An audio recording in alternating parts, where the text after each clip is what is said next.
Last Tuesday, President Joe Biden visited the Monterey Park Boys and Girls Club to consult with members of the community who are still grieving from the Monterey Park shooting. He also discussed his efforts to combat gun violence in America.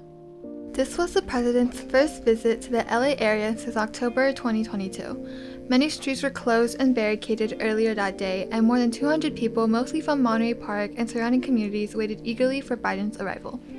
It was back on January 21st that a gunman opened fire at the Star Ballroom in Monterey Park during a Lunar New Year celebration. 11 people were killed and 9 others were wounded. President Biden delivered an emotional tribute to the victims of the Monterey Park shooting and spoke out, trying to relieve this grief. Grieving is a really complicated process, and the shooting will be engraved in this community for generations to come.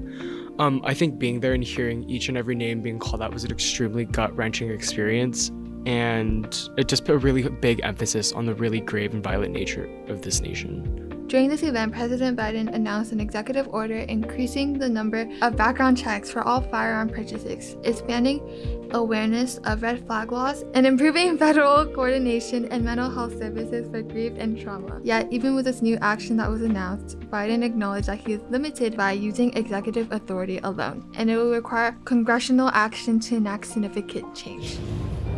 It's just common sense.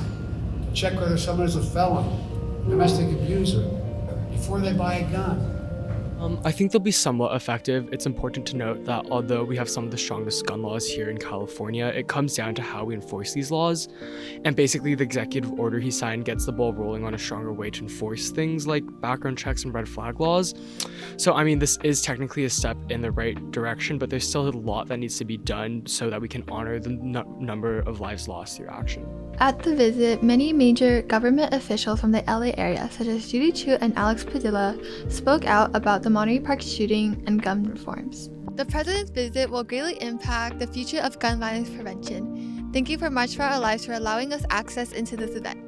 This is Tracy, and back to the Anchor's Desk.